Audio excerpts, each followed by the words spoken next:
And we are back with another episode of Crypto Controller. I am your host, Jacob Donnelly, and today I am joined by my colleague, Brady Dale, who is one of our hardworking journalists covering the startup beat?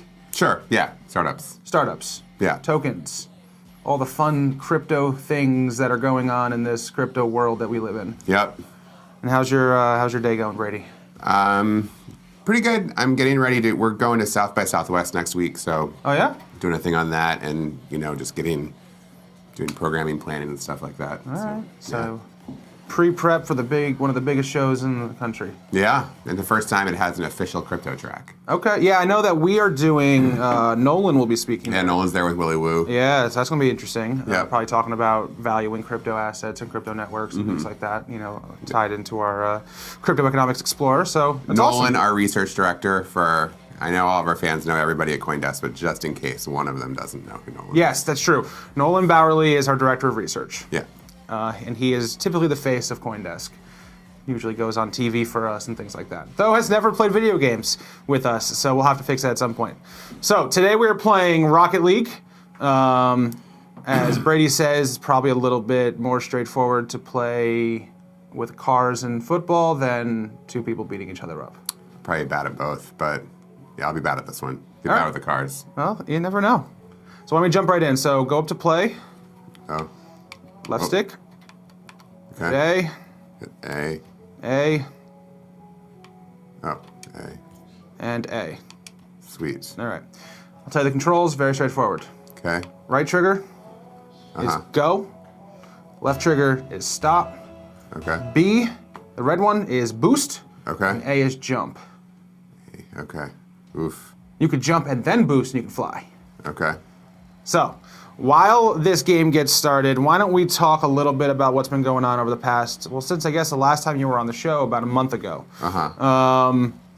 So why don't we jump in and talk a little bit about, you wrote a story a couple weeks ago called "A David versus Goliath Battle is Brewing in Ethereum Decentralized Exchange Race." Should I just be waiting for this to start? Yeah, it'll count down three to zero. Okay. Like right there. Okay, sweet. So let's talk about this David and Goliath battle. So Yeah. this is between Bancor, which is a platform that allows you to trade tokens, right? All right. And Not going well so far. and Uniswap. Yeah. All right, you got to use the left stick a lot. Okay. That's how you steer. Okay. And then, Boom! I hit the ball. I hit the ball. but you're on the blue team, so you want to put it into the orange net. Oh, okay. Sweet. All right. So defend it from that net. Don't let it go in that one. You want to put it in that one. Okay. Sweet. All right. So talk to me a little bit about what's going on with Bancor, and you said it's Uniswap? Yep. So both of these companies are. Oh, I jumped and I meant to boost. Whoa, there's the ball there. Okay, like I am near the ball. So both of these companies do basically the same thing. Okay. They make it easy in a decentralized way to switch between two different tokens. So if I have say Augur's Rep, and Yep. I want to instead get some 0x, Yep. I could go on to Probably not 0x because especially with Uniswap. Uniswap is strictly Ethereum and Bancor is primarily Ethereum. Okay, so Rep and Golem? Yeah. Okay. Probably. So if I wanted to go from Rep to Golem, I could either go to Bancor or Uniswap. Right. And so the problem with doing trades like that generally is punks. The problem with doing trades like that is like a lot of these smaller tokens don't have much liquidity, meaning like there aren't that many people who want to trade them. Sure. But so if you can get a coin that has liquidity, you can create like an automated market maker. So Bancor did that. They raised $150 million to do it. In an ICO. In an ICO, yeah. Oh, yeah, we scored. I had nothing to do with it, but I was playing pretty decent defense. You were playing solid defense, and you know what? You spread the field a little bit. Yeah. So, like, someone had to hang back a little bit to make sure that you didn't get the ball. So, Yeah. good offensive player off the ball. Yeah, sweet. Let's keep going. All right. So Bancor did this with a $150 million ICO, and they created their own token called BNB. The idea being that like if they made these contracts that had a bunch of BNB and different tokens in it, and every contract that had a certain amount of BNB and then their own token, like so you'd put $5,000 worth of your own token and $5,000 worth of BNB. If every contract that had that, any two contracts that had those set up could always trade with BNB in the middle automatically. Right. So that's how Bancor works. So it set it up, and I did a story, I don't know, about this time last year saying, hey, this is kind of working. People are actually using it. But people originally didn't think it was going to work with Bancor, right? That isn't really what the criticism was. Like, the big criticism, no one thought it wouldn't work. Like Emin Gunseer, I don't know if I'm saying this name right. Sorry, Professor, if I am. Professor at Cornell. Yeah, Professor Cornell is well known in crypto. He criticized it, but his point was just like he was like, "This is a relatively simple set of commands. Like this isn't complex programming. You don't need to spend a ton of money on this." Mm-hmm. And so why do a $150 million ICO for this thing that you can do pretty straightforward with? Right. He was like, this isn't that big of a deal. But, they were the only ones that did it. They moved first. People were excited. That was the ICO craze. And, they're taking it to the blue. I don't want that. Ooh, and they scored. They totally did. Ooh. All right. But then, it was working out. People were using it. But then there was this guy who's, I'm sorry, his name's escaping me right now, but he was teaching himself some Ethereum coding, and he had the idea to try to code the same thing up himself. But, he had the same insight that Professor Sear had, and he made his criticism is like, if you're looking for a common token to trade Ethereum tokens, wow, that was fast. Why don't you just use Ethereum? Why don't you just use Ethereum, right? So he basically made the same thing in a smart contract, but it's just Ethereum in the middle. Which makes sense. It's actually, technically it's not Ethereum, it's wrapped Ethereum. Are you able to explain that, or are you the wrong guest for this? No, I can explain it basically. We'll get to wrapped Ethereum in a minute. Okay. You're going to finally answer this thing that I have not understood for the entirety of its existence. But anyway, keep talking about Uniswap and Bancor. So what I can't explain quite as well, it's just there's a way in which Uniswap incentivizes people to participate in this market in a way that is, am I gonna? No, I'm not going to. I should have hit a boost there, but I can't remember where that button is. If you move your finger up just a little bit to the right. No, but those words don't get to my thumb in the way it's necessary. Also, if you don't like this camera view where the car is moving around with the ball, you can hit the Y button, the yellow one, and it will make it so that it'll give you an arrow. So depending on your game style. My game style is struggling. That was a jump again. How was your jump? So they have a way in which you basically put Ethereum and other stuff in this contract, and you make money for doing it. You provide liquidity to the network. This is Uniswap. Uniswap, yeah. Okay. So people are making good money off of it. So the point is, and it also, since it has less fees, and you don't have to there's no friction of buying an additional token. Right. It's just it's been easier for folks. So this whole project was funded with a $100,000 grant from the Ethereum Foundation, as opposed to the $150 million that Bancor has. Yeah. And the story we did was how if you just look at Ethereum tokens, because Bancor is now working on EOS too, but if you just look at Ethereum tokens, Uniswap had pulled ahead of Bancor briefly in terms of usage, and right, we're talking Uniswap first overtook Bancor on February 13th when it had daily volume of $541,196 more. Yeah. And I haven't looked at the numbers again for a while, because you can't just quickly look at it. People have to do real blockchain work to do it. But we got this company Blocklytics. Shout out to Blocklytics, honestly, they totally deserve it, to do this analysis for us, which it was apparently kind of hard. I meant for them to do that, though. I just wanted to help. You guys just lost. No, I know, but I was just this would be cool if they scored that way. See, I did on the back of his fender, so I just wanted him to do it. All right, you know what? Supporting the opponents, the strangers who will never. You supported the winner. Yeah, that's one way of looking at it. Exactly. So anyway, all right. So for a little bit of time, Uniswap took a lead in the amount of volume. Again, going back to basics, it's obscure token A to ETH to obscure token B, whereas Bancor is obscure token A to BNB, which is Bancor's token to obscure token B. Yeah. And the idea is that because Uniswap uses ETH, which is the second largest coin out there, it's much easier to make markets than Yeah. even with a BNB, and the friction of having to move into BNB and out of BNB is less. And as I recall, it costs less too. I'm gonna play this time. There's less of a fee. Okay. I think. I'm pretty sure. So so it's like $100,000 versus $100 million, $150 million, and they're showing real strong success. So it was funny. There was all these investors talking about it the week that I was writing about it, saying how all the investors are mad because they wish there was a way to invest in it, and there's just not. In Uniswap? Yeah. Well, I mean, you could put money into the.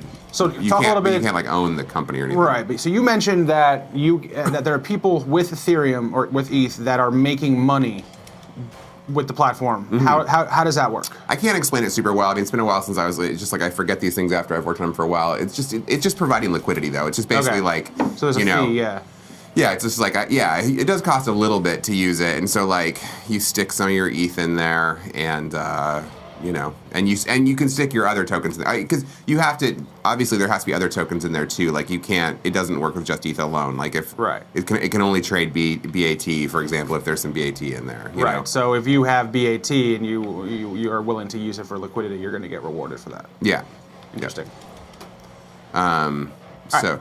Yeah. So can you explain a wrapped ETH to me? Yeah, so wrapped ETH is it's as simple as this, really. It's like the ERC20s are these kinds of tokens that you can, in smart contracts, can specify things acting on them. When they wrote the ERC20 token standard, they just didn't do it in a way where it recognized ETH. So if you want like ETH interacts with another ERC20 token like directly in a way like this, you need something that like acts like an ERC20 token. So effectively, so wrapped ETH is just ERC20. Is ERC20 the ETH? Yeah. Okay, but then you can now. So for folks who don't know, ERC20 is this token standard that came out on Ethereum that allows you basically just to make new tokens on Ethereum. And you just create a smart contract that says, I want to create this kind of token. As long as you pay the gas for that token to exist, it can. But like ERC20 tokens, as I understand it, can kind of only interact with other ERC20 tokens. And so if you want ETH to interact with an ERC20 token in one of these smart contracts, you just need to make an ETH ERC20, and that's what wrapped ETH is. And like the people who invented wrapped ETH are hoping. I mean, this is one of those funny things. If you look on the website, they're like, we hope our work dies. Like they're hoping updates to Ethereum will come such that you don't need it anymore. You don't need to wrap, right? Where ETH like, and an ERC20 can actually work together, whereas right now they really can't. Yeah, they were just like, we hope this gets fixed. We would love for our project to be destroyed. Just outside the net. Yeah, that's super close. So, all right, because I seem to recall maybe a month and a half ago, and I don't think this is your story, there was now something called wrapped BTC. Yeah, and I think that's just it's just basically the same thing. It's like you would need to I'm sure there needs to be some kind of oracle there since the Ethereum network can't like see BTC, but like there's some place that holds the BTC and for all the BTC that they then released the WBTC in that case. Yeah, exactly. So you can have so Bitcoin can exist on the Ethereum network.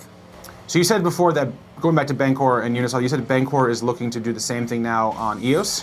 Well, they're doing it on EOS. That's the thing. That's what Bancor would argue their advantage is. I mean, the Uniswap people, I mean, A, it's not a company. It's just like a project. Right. But B, they're kind of Ethereum maximalist sort of type. So they just like, they want to see Ethereum do great. So they don't really care about the other blockchains. Right. Whereas like Bancor's whole thing is they're all about like a future with 1 billion tokens. They want a token for every like grocery store. They think that is a great, view of the world. The true extreme of tokenizing everything. Yeah. Like they think there's never be too many tokens, and so, as time and resources permit, their argument is they're gonna make Bancor tradable across every blockchain they can. So far it's just EOS and Ethereum, because Bancor got pretty into the whole EOS thing. They launched. I mean, now they say it's a separate company, but they launched a big EOS node, what's called a block producer, and so they're one of the 21 block producers on EOS, and And they're also running another ICO now off this thing called Liquid Apps, which again is it's a spun-off company, but they're obviously pretty, like it has all the Bancor co-founders are co-founders of this new company too, so they're pretty closely related. So they're running that right now too. So they're very into EOS, but like when I talked to one of the co-founders at the Tron conference, and she was saying that they'll probably do Tron eventually, and others. Tron, a company that I don't know if many people didn't anticipate actually sticking around, and is now like they've got BitTorrent, they've rolled out new tokens on top. They've rolled out BitTorrent token, I think is what it's called. Mm-hmm. Yeah, BTT. A project that has actually continued to do stuff. Yeah, and people are super into Tron. I mean, Tron has like one of those very vocal communities, kind of like XRP. XRP, yeah. So, yeah, go Tron. Go Tron. Sorry, 1 second. Yeah, make it happen. So what else are you working on these days? I mean, my big thing, I was working on a story about all this stuff about Facebook that... where now they're going to be a privacy company? Well, no, I was working on a story about their efforts in cryptocurrency, but New York Times did a story on that last week that we kind of got a little bit stuck. We got we had a bunch of like hints about news with what Facebook was doing, but didn't quite manage to bring it home. It happens. Yeah. But, the news that came out from the New York Times last week on that score was that, look for a Facebook coin sometime in the next 6 months, and they have supposedly already talked to exchanges about it. Okay. And this would be a stable coin. That's what our reporting indicates and what Bloomberg reported in December. All right. So I feel confident that that's true. Mm-hmm. So a stable coin, for folks who don't know, is a coin that doesn't have volatility based on, usually based on some standard, usually the dollar, but it doesn't have to be. The point is it's just not as volatile. It's backed by something, which helps sustain that peg. Yeah. Cool. You want to go again? Sure. All right, man. All right, so let's jump over to the last time you were here, we talked a bit about crypto winter. Uh-huh. We've, on the markets side, seen a little bit of movement in prices. Disclosure, I own some crypto. I don't know, do you own any crypto? Such a small amount that it's not even worth talking about. All right, so disclosure, I own a bunch of crypto kitties, though. Do you? So many crypto kitties. Because you keep breeding them, don't you? Yeah, I keep breeding them. So how many crypto kitties do you have? Do they have any value? I don't know. I don't know how to figure that out. I probably have there's some site that will assess your portfolio, but I always lose patience every time I start. If you hit A, it'll start up. Hit B. I don't think they really have any value. But yeah, I probably got 20 CryptoKitties now. Wow. Well, I bought a bunch recently too because I was playing around with the site and the prices dropped like crazy. Right. And I had 10 ETH in my wallet and or not 10 ETH, sorry. It was $10 in ETH in my wallet. And I was like, sure, I'll Brady, buy some 10 ETH is actual money. Yeah, I was like, no, not 10 ETH, $10 in ETH. And I was like, sure, I'll just buy a few more of these. I can breed them. That'll be fun. So let's talk about crypto winter. What's the latest? How are the startups feeling? You're upside down. What's up, folks? You wrote a story a couple of weeks ago about Pantera. They had raised $125 million in their third crypto fund. Wait, what isn't B Go? No, that's Boost. Right Trigger is Go. Oh, right. Okay, sweet. So you had written that Pantera had raised $125 million in a third fund, which on the surface should be a great headline, but when you dive a little deeper, $100 million of that was raised last August. Yep. So when money was a lot easier. Yeah. They've raised another $25 million since then, but that's a much smaller amount than they probably were hoping to raise. Right. So what are you?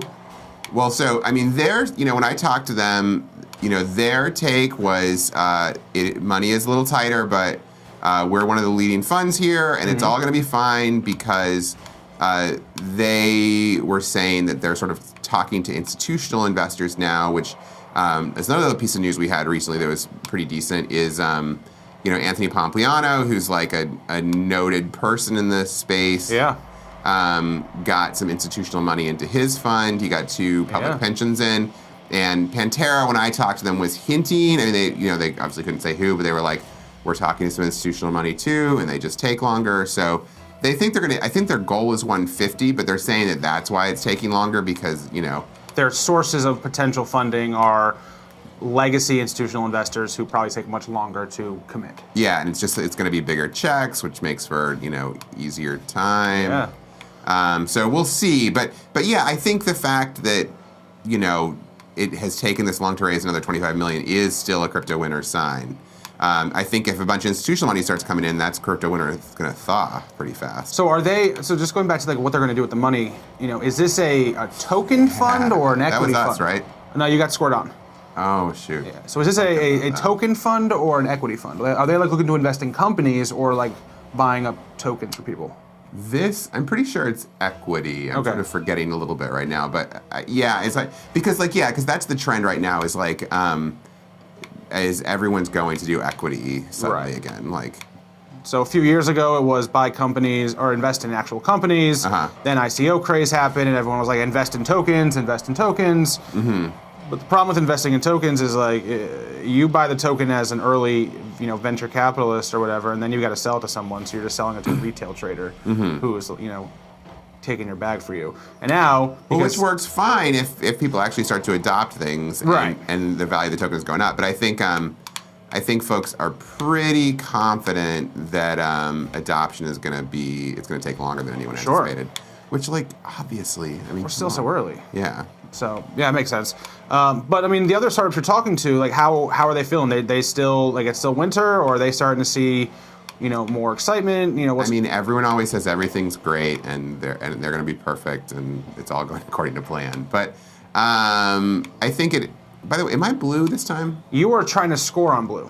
Okay. So you are on the orange team in a pink van. So. I thought so. So it is definitely really winter. There's this whole Biddle meme that's going on right now. Everyone's like, this is fine. It's just... this is to be expected. Yeah, exactly. But, I will say, a lot of... the only people getting hired these days are, engineers. So, sure. I think that is a sign that it's a little rough. All right, I'm just going to play defense from now on. I think I can do that okay. Yeah, see, look, I'm back here. We want to go in that side, right? Yeah, so you want to hit this ball. Oh. Didn't manage to do that. Okay, so I should have stayed back there where I thought. Ooh, look, it's coming this way.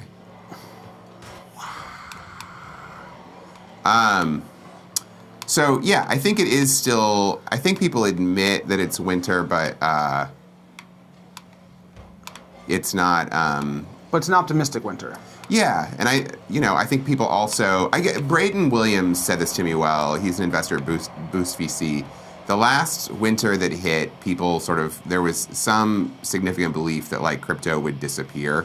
Right. And no one reasonably thinks that now. Right. Last time it was, is this all done for? And this time it's, okay, so we're now a little bit more, calm about things, a little bit more collected. It's going to take time to really gain fundamental adoption. And it's okay that the prices are down, but crypto's not going anywhere. Yeah.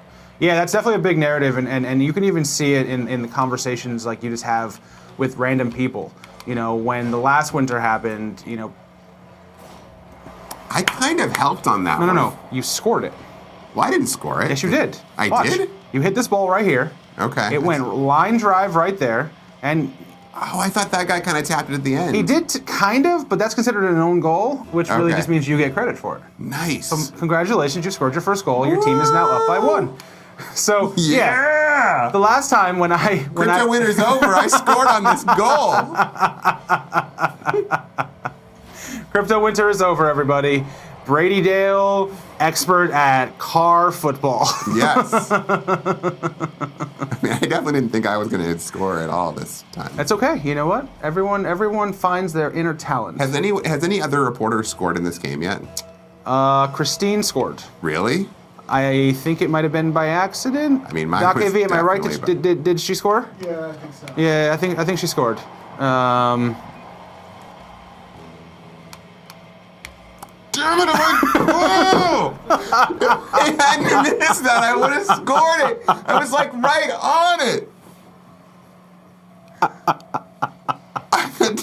I was like, look at that! Oh wow! That was the most intense I've ever seen any guest get about not scoring a goal. That was I really screwed that up. I mean, your words, not mine. It's okay.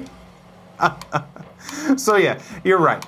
This is a Did different. I really screwed that up? Yes, I am right. This is a different crypto winter. The last one, I remember when I would tell people that I worked in crypto or that I was even at all associated with it, people would look at me like I was crazy because like this is just, it was dying, the prices were down, blah, blah, blah, blah, blah. This time around, people, they don't have that same like negativity towards me. They're still intrigued by it even though the prices are down. They're still like, oh, that's interesting. Oh, I've heard about blockchain. Oh, I've heard about Bitcoin. That's interesting. Like, what do you think about it? Like, the conversations are much more fruitful, and these are with random people. I will say one sign of crypto winter. So like I said, I'm going to South by Southwest next week, and I really thought there was going to be like a lot. So the thing about South by Southwest is a big part of South by Southwest is the side events that happen. But like there just aren't a ton of crypto side events being planned. Sure. Like Consensus is doing a house. They're a big company in the space. But that's kind of it. Come It's on. all right. You guys are still up by 1. Just survive for 5 more seconds. Okay. Don't let them score in the last 5 seconds. Yeah, so there is, there aren't as much of that side programming there. And I've talked to some funds, they're just like, yeah, we're just not, there just isn't money for that kind of thing right now. Yeah. So another rumor actually that we're hearing is that some smaller funds are asking for investments back, and they're having success with it. We won, and I was the deciding goal on that one. That was me. You were actually. You broke the tie. You were also the enforcer. You bumped into 49 cars. Oh yeah. Yeah, it's one That's of your good. stats. Yeah, it means like you're playing hardcore defense. I feel like I started to figure defense out. Yeah. On that one. All right, now it's my turn. All right. Dear Stalker. So my AO cat says, "Where's the free coin?" Someone told me you gave free coins. No. We don't give free coins away here. We don't have a coin. But I try to write about free coins when they're out there. It's true. It's true. You do, like when there's like an airdrops and stuff. Yeah, that's a big topic. The BitTorrent token, the BTT, was an airdrop, right? Yeah, that's an ongoing. Okay, so that's a tip. There's airdrops for the next 5 years. So if you want free tokens, a way to get them. I'm not recommending this. This is not financial advice. This is not financial advice. But if you think that Tron will make this whole BitTorrent thing work, for the next 5 years, every month they're doing an airdrop to Tron holders. So like every month there's a certain block where if you have whatever amount of Tron you have at that block, they'll give you a pre-programmed amount of BitTorrent for that. And Yep. it's all pre-stated. It's all it's all public. So you could just buy it the day before that, sell it the next day, and just do that every month, and you would get free BitTorrent. So there is a way to get some free tokens if that's a thing you believe in, and I'm not saying you should or shouldn't. But I'm just saying if you're looking for free tokens. Another thing I wrote about, where you were going to get to here, let's just do this now. The Moon Wrecked thing, the Bitcoin game. Yes, let's talk about that. Actually, you know what? Before we get into that, Okay. let's do a new bit on this series called This Week in Bitstory. And This Week in Bitstory is where and I will grab the envelope in 1 second, we go in and we look at a story that took place at this particular time in Bitcoin or blockchain's history. So let me grab this envelope. And actually, you know what? While I'm playing, you get to do the unveiling. I'll do the envelope. All right. So should I hold up for a camera? It's just like New York One. No one knows what that means. Am I the only one who watches? I don't watch New York One. I don't watch it, but like when you turn your cable on, it's like the first channel. I don't have cable. I'm not. This isn't 1998. Okay, Brady. Okay. I actually don't have it anymore either. I finally I was able to convince my girlfriend to get rid of it. So, anyway, what is This Week in Bitstory, Brady? Boom. It's a story by Pete Rizzo. Couldn't we have picked a better writer? I mean, we probably could have. The problem is all those early stories. They're all by Rizzo. Up until very recently, he had the most published stories on CoinDesk. Yeah. I think now it might be Stan. I think it's Stan, yeah. Followed closely by Nick. Nick is very closely behind. Yeah, because Nick's that dude just churns out stories. Churns them out. Just churns them out. He's got a new role now, so it's slowing down. Congratulations, Nick. So this is Bitstory this week from 3/4/2015. So going back all the way back to 2015. It was a great year. Were you even writing about Bitcoin at that point? I mean, I had done some. I think I did my first, though. I had done my first big story that was crypto related. It was about like blockchain for digital rights management in 2015. Okay. And I also did a story at Technically Brooklyn, which is the first place I wrote for regularly, about like places in Brooklyn that offered Bitcoin. Like that was Okay. Bitcoin. So that was a story. That was probably like 2014. So I was doing like a little bit. I was aware of crypto. All right. So what happened? Bitcoin tipping service bans user for attempted donation to Islamic State. Ooh. Yeah. So the synopsis of this story is that an individual, everyone has always said people are tipping or people are sending crypto to ISIS and terrorists and this and that. They're using Bitcoin. So he decided to send $1, I think is the amount, to an ISIS account. The company was ChangeTip, which I think is gone now, right? ChangeTip, I believe, got bought by Airbnb. Oh, yeah, it was like an acqui-hire. Yeah, it was an acqui-hire. They wanted the engineers. They didn't do anything with the tipping anymore. Yeah. I think that was a weird one where they isn't that the one where they explicitly acqui-hired, but where they actually explicitly did not acquire the technology? Yeah, they were like, we don't actually care about this technology. Well, no, it was more like we actively do not want to like claim this technology, but we think you have some great people working. Right, we want your developers. We do not want your technology. Yeah. So anyway, probably shouldn't laugh about that. I suppose, it's true. But it's funny. So this guy he tipped $1 to this ISIS account, and then proceeded. I think he violated like all sorts of rules. Twitter freaked out. ChangeTip freaked out.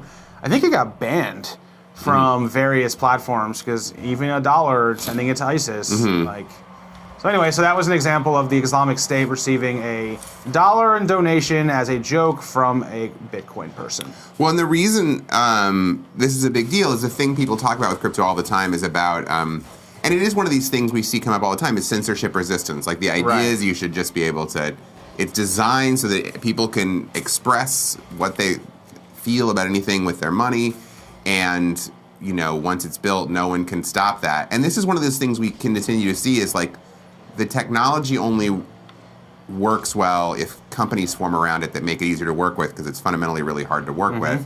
But then those companies they have to become censors or they get in a bunch of trouble with people, and like that just no one seems that still is not solved.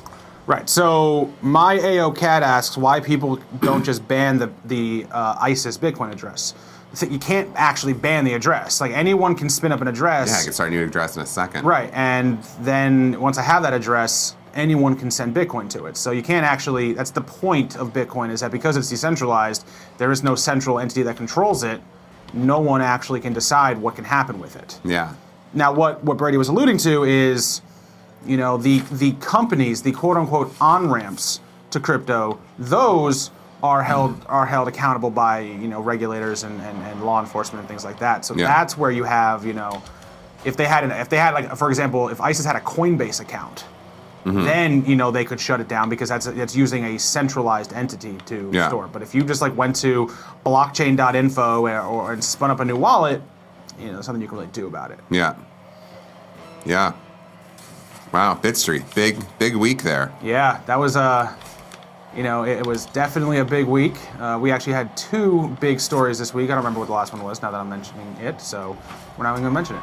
Satoshi.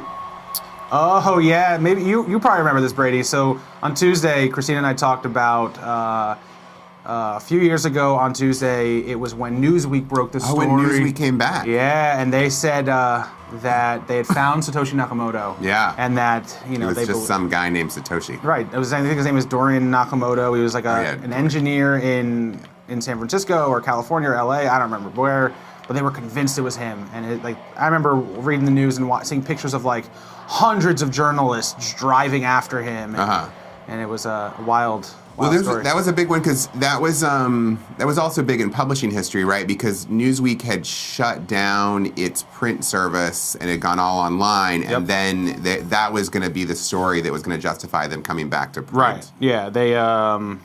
And they had a print magazine that went out, Satoshi's face on it, or Satoshi's face on it. Yeah. Do you think Satoshi's a group or one person? I think that Satoshi is a group. I think he's one person. Have you read Popper's book? I have read Popper's book. Popper's book was very convincing to me that he's one person. Not that Popper specifically argues it, but just like the way it... Yeah, but I mean, like, who? Like, I've heard that it could be Nick Szabo, but I don't know who, but it's just like, it just seems clear, like, when you look at sort of like the fact that Satoshi had like a consistent kind of behavior and also like it wasn't around the clock, sort of his hours were regular. And like, I feel like if you were a group, it would come off as a lot more like committee-ish, Sure. Like there's that moment where like I can't remember, some big thing happened and the network was threatened in some way, and some big fan was like, "Oh, bring it!" And Satoshi was like, "We are not. No, do not bring it. Like we are definitely we're not ready for this." Yeah, so it just seemed like, am I just playing alone? Yeah, they're looking for other players, so you get to practice with the ball without getting knocked around. Well, that's perfect. Let's see. My AO Cat goes, can you say why you think he is a person or a group? So what Brady was saying is that his behavior. When you read about like how he like, I think when you read about like how he behaved in the forums and stuff, where he like talked a lot, he just comes off as a person who could function quickly, could make quick decisions, which you couldn't do if you were like a committee of people. Right.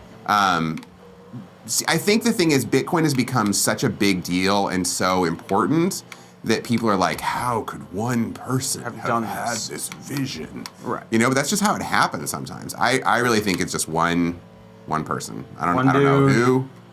Again, or one woman. Satoshi is female. Probably a dude, but I mean, sure.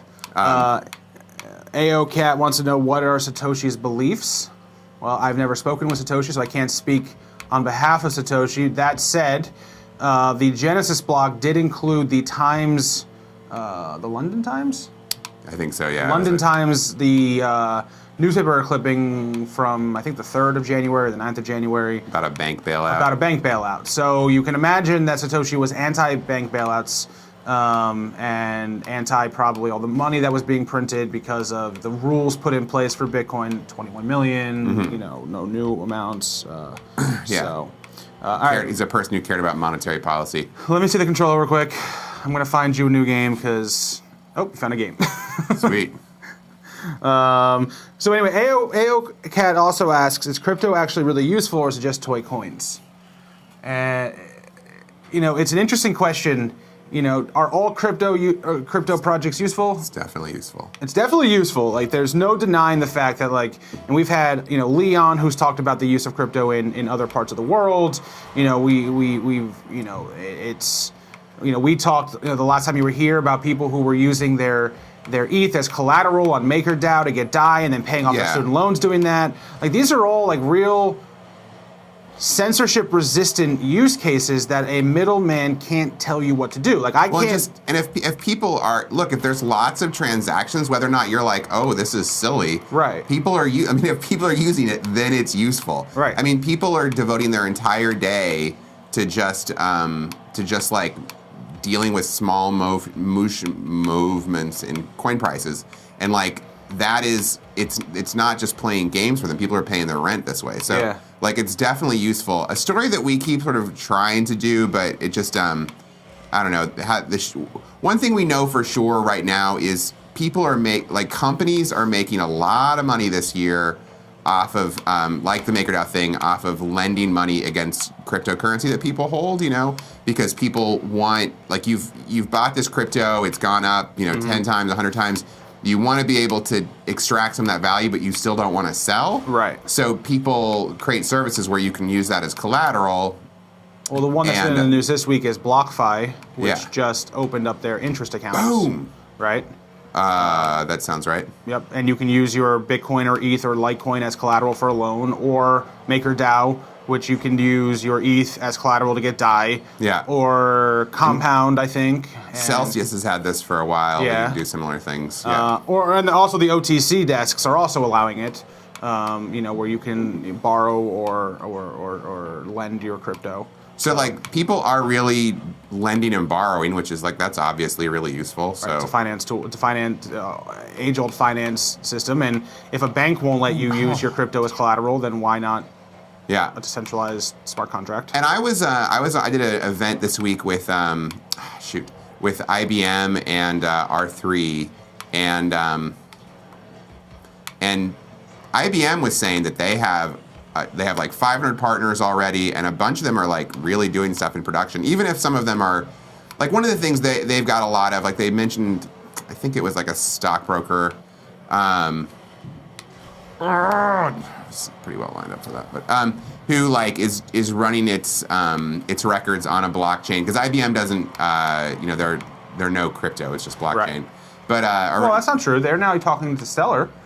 Oh yeah, they use Stellar for remittances. And Stellar is a crypto project.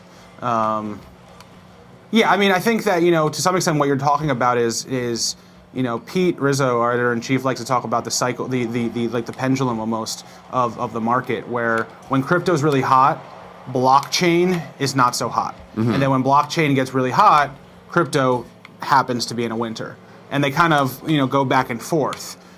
So yeah, I mean, we're definitely hearing stories about like actual production blockchain projects. They're small still, but actual production projects that are taking place. IBM obviously has. I think that last I heard, they have like 1,500 employees dedicated just to blockchain.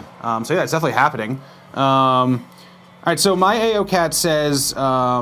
Look, my AOCAT's saying a lot. My AOCAT has a lot of opinions. Yeah, the problem is if you shut down electricity, you can't make transactions and you won't get coffee. Okay. And if two people exchange and use government coin, you don't need electricity. Larger issues if that happens. In contrast to a shop, crypto is not physical, although shop is for records. Like when all the power goes down, the people the first thought is not like, right. Oh, coffee. So what are we gonna do about our lattes? Right. So all right. To take your point seriously for a second, AOCAT. Brady's right. If electricity goes down, we've got far bigger problems than whether or not we can buy a cup of coffee. Like, we do. Whether or not crypto is real or not real, the thing is if electricity does go down, even if the internet goes down, those wallets still exist. Yeah, like totally. the wallets don't go away. And there are people now who are trying to figure out ways to do transactions over radio waves. Who are trying to figure out how to do transactions by beaming it up to a satellite. Who are trying to find ways around this whole like electricity, internet like requirement of crypto. Not to mention, you say that like crypto is not physical. Neither is email. Well, neither is most money. I mean, most money is not. I mean, like a lot of transactions would have trouble if crypto went down. Right. Like if you think about like all the value of real estate and stocks and all those things, it's trillions and trillions and hundreds of trillions of dollars, but there's not that much actual cash in circulation. And if everyone, even with the amount of cash in their bank account, if everyone went to their bank at the exact same time in the country and said, I want cash for every single dollar that I have, there would not be enough cash. There is not enough printed cash in circulation to account for all of it. Look, I mean, if the question, what my AOCAT is just like, convince me there's any point to having crypto. What nailed it for me is I was watching Fred Wilson, legendary investor at Union Square Ventures talk, and he has made, I don't know how rich he is, but I'm sure he's a billionaire. I mean, he's a very rich guy.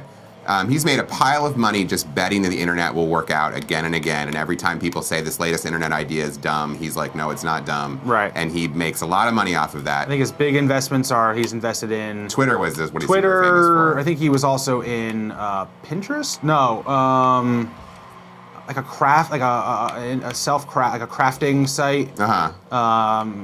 He's a big successul guy, and big into like networks and protocol level projects. Yeah. And so a thing that I was so excited about that, and I think it was the wrong side. So he was like, the first time he saw Bitcoin, he realized that finally money can be native to the internet. And I tell you, I think of Fred Wilson. Every time I have to buy anything online, it's so annoying.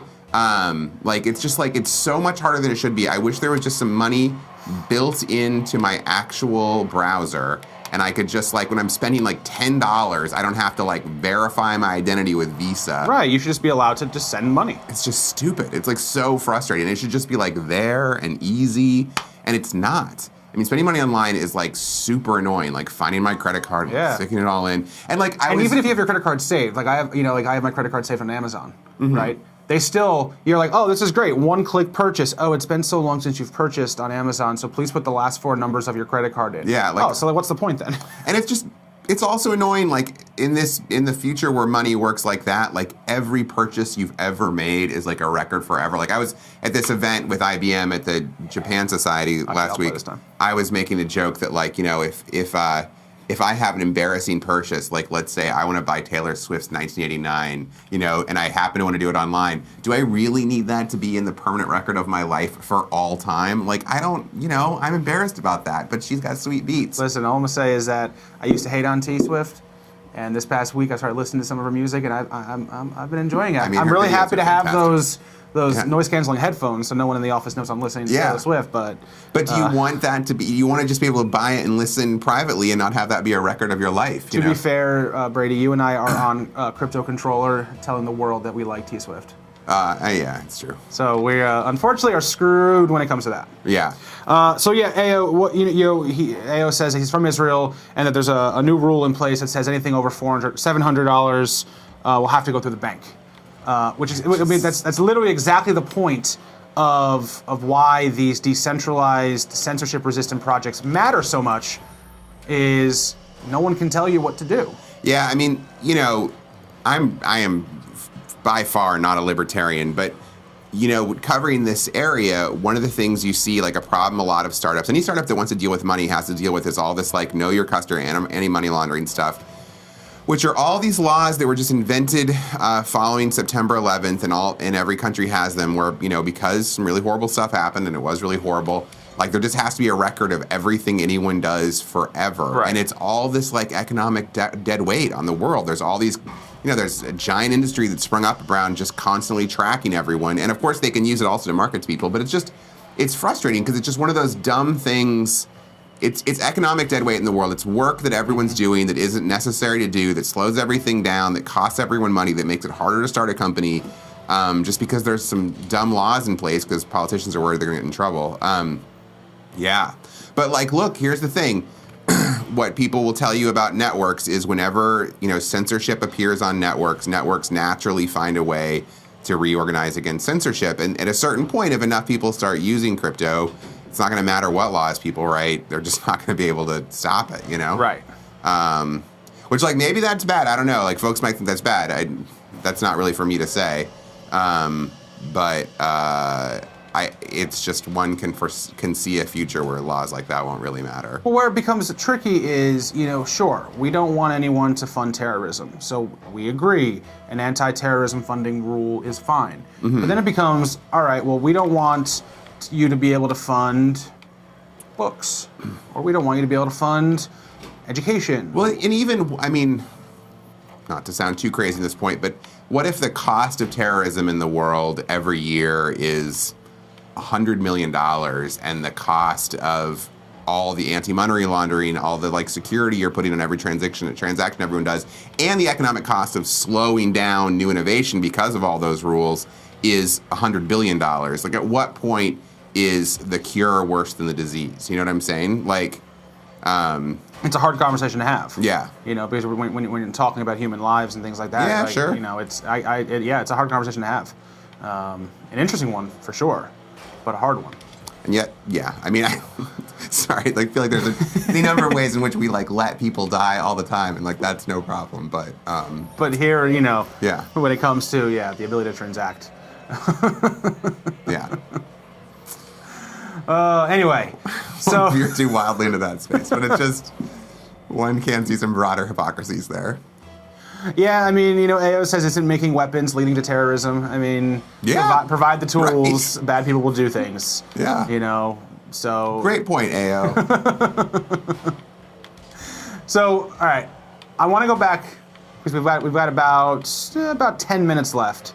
I want to go back and talk for a second about Staked. Which is another company that you wrote about, actually tied into Pantera, because Pantera invested in the company. Yeah, lead investor. This goes back to another way that people are trying to start making some money with their crypto, where this is a staked as a service business. So can you give us like the 30-second overview as to what Staked is? Sure. I mean, the long and the short of it is there's just a number of projects out there that, for one reason or another, want you to acquire their token and then commit to not using it in some way. So, whether that's Tezos saying lock up some of your tokens to participate in the governance on the blockchain, or that's, Ethereum saying it's going to move its whole consensus model to proof of stake at some point. there's just a lot of encouragement of people to like hold onto their tokens, and so there's different rewards you get for doing that. And Staked is saying, if you're a person who has a certain amount of crypto and you're not looking to sell and you don't want to miss out on these opportunities, we will work to make it easy for you, and we'll even do it in such a way that like, if you're not sure exactly what to do with it, we'll help you understand like what might make the most sense right now, Right.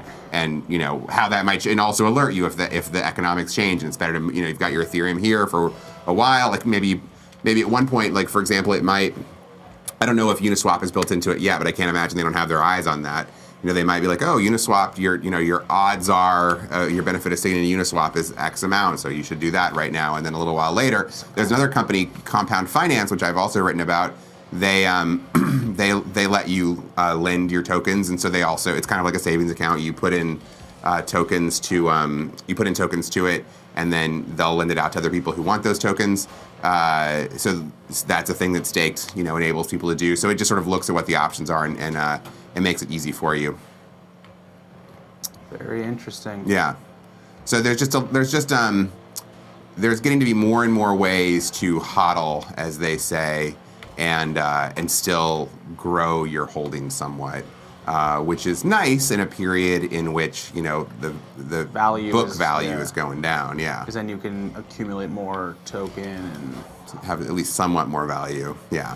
People are looking to eke out every ounce of alpha, as it's called, as they can. Sounds like you were a finance reporter at one point. I've just been sitting around this space for a little bit. Oh, that was a cool. Oh, man. That guy deer killered you. Yeah, he's definitely playing aggressive defense now because they're going to score again, so it doesn't really matter. That's Slaw Dog. Damn. You never know what Slaw Dog is going to do. No, you don't. It's tricky. So looking forward over the next few months, what do you think the big stories are going to be, specifically in the startup space? So what startups are you intrigued about? Which ones? What projects? I mean, the biggest story, if Nathaniel Popper's reporting was right, and I will say that's what he reported was nothing that I had any indication of. Not saying it's wrong. I didn't have any counter indication of it either. He reported that Facebook is going to drop its stablecoin sometime in the next 6 months. Mm-hmm. I mean, if that happens, that is definitely that's the story biggest of the year. Story. Yeah. So that would be crazy. Yeah. We'll see if and we'll see if that happens the way so many other things in this space has happened, where like the entire rest of the world gets it, but the U.S. is shut out of it for like whatever reason. Right. And, Facebook also, yesterday, Mark Zuckerberg dropped this big note on his Facebook page, all about how he's privacy, and payments was mentioned a lot in that note. So, yeah, I think he's gonna release a stable coin, because it's as big as Facebook is, it's one of the biggest companies in the world. Its big rival in China, WeChat, is crushing them on this score, and is also crushing them in terms of WeChat's crushing them. This was a good post that Connie Chan at 1860 wrote. One of the big Asian tech giants, really, they may not be actually as big as the American companies, but what they beat the American companies on, like, handily, is they have way more ways of making money than American companies do. Oh yeah, their products are way more integrated into day-to-day life. So like WeChat, you can have finance, you can have like pay with through it. Yeah, they have so many more revenue streams than our companies do, which makes them a lot more robust. And so I think Facebook sees that and it wants to. Well, right now, the majority of their money comes from advertising. Yeah, it's all ads, right? Yeah. I guess it used to be some commerce with games and stuff, but I don't even think there's that much anymore. Yeah, it's ads. I haven't looked at the S1 in a while, but... All right, so you're going to play our last game. Okay. All right, so... Did I do this wrong again? What did I do? You just have to wait now for it to load. Okay. You're our last game. Sweet. Try not to do horrible. Okay. Horribly. Yeah. Maybe score. My problem is I should not score. I keep playing decent defense, and then I'm just like, oh, there's the ball. And you chase after the ball. And I go after it. It's like, no, I should just keep playing defense. So in our last 5 minutes, do you want to tell me about Hexro? Hero. It's just pronounced Hero, but it's spelled HXRO. All right. So Hero is this company, this gang of traders started this company that they wanted to give ways for people to play games on Ethereum. And the first game, it's built on Ethereum, but you get some of their tokens. The reason why I brought it up in the airdrop thing is the first 500 or so people who were on it, they just gave them free tokens. Okay. And they gave CoinDesk some tokens to play with, but I'll say I insisted that it was a wallet that we can't actually withdraw from, so we didn't actually really get them. I just lost some of the tokens that they gave me. But they just do this thing where you make a bet every 5 minutes about whether or not you think crypto price is going to go up or down. Am I going for the orange one again? Yeah, you're blue now. You're going for the orange now. Okay, sweet. Oh, I always forget which. There we go. All right. So I'm going. All right. So I don't want them to get in here. You're good. You're good. You're good. I want to get back on the ground. There you go. Sweet. Okay. Ooh, AO Cat says, "God bless you." I think from your cough. Yeah, I'm a little worried about that. I'm Getting sick? Yeah, I think I am, which is bad, and I'm going to Austin next week. But all right, I'm defending this goal, right? I'm on the defending You're on side. the defending side. All right, tell me about Hero. Okay, so the crux of it is, yeah, ball, off my side, get off my lawn. So people make these. You are the literal definition of a NIMBY. Not in my backyard. Only on video games. But I am looking forward to the day when I can just yell at the kids, "Get off my lawn!" I will. I'll tell them to get off my lawn. Yeah, they're about to score on you. No, they're not. I'll show them who's about to score. Yeah, see? Great job. Okay, so it's you just bet on Bitcoin prices in these 5-minute intervals, which is crazy, right? Like, who invests in 5 minutes? But that's why it's a game, you know? And they have a troll box. It brings back the troll box for people who, did I knock it in? You kind of did, but it was going to go in anyway. Okay. So you kind of just sped up the inevitable. Okay. So I have a troll box, brings back the troll box, which was on Poloniex, if I seem to recall. Yeah, it's a Poloniex thing. Yeah. So troll box is this idea that traders could just go in and talk smack to each other, which people in crypto enjoyed. And so this is kind of like that. They also had this Telegram channel, which was filled with GIFs that I felt nervous looking at work, I will be honest. Well, I mean, so an example of that is I follow Brenda Sparks on Twitter. Yeah, right. And I'll have my tweet Brenda deck Sparks open. follows me. She doesn't follow me. I'll have my tweet deck open, your team scored, that's good, on my computer, and then I'll be like, oh. Yeah. Well, there's that, and I'll have to very quickly scroll. True, past but it. she is a crypto spokeswoman. So. She is, and she's definitely between Spang Chain and just general ETH. Does she do? Yeah, she holds. I think she holds a stable coin. I think I'm not supposed to say which one. I know which one she holds, but I'm not supposed to say. Okay. Yeah. So she's generally into crypto. I mean, she's got Bitcoin too. I'm pretty sure. So. Yeah, no, she's definitely a spokesperson. Has definitely talked about the use of it for sex workers and things like that. So. Anyway, so back to Hero. Hero lets you bet on 5-minute intervals of right. So it's just like pure gaming, pure trading. This if you know Ledger Status, he's pretty big on Twitter. He's done really well on it. He's took the 1,000 free that they gave him and turned it into 100,000. Oh, okay. And it's worth real money. I mean, each token's worth 8 cents a piece or something. Still. Yeah. So if you get that kind of return, yeah, he's done really well. But he said it sort of helps get his he is a trader too, a retail trader, and he feels like it helps get his more degenerate tendencies out. You know. Get all the stupid trades out in these little things that you can really focus on your long trades.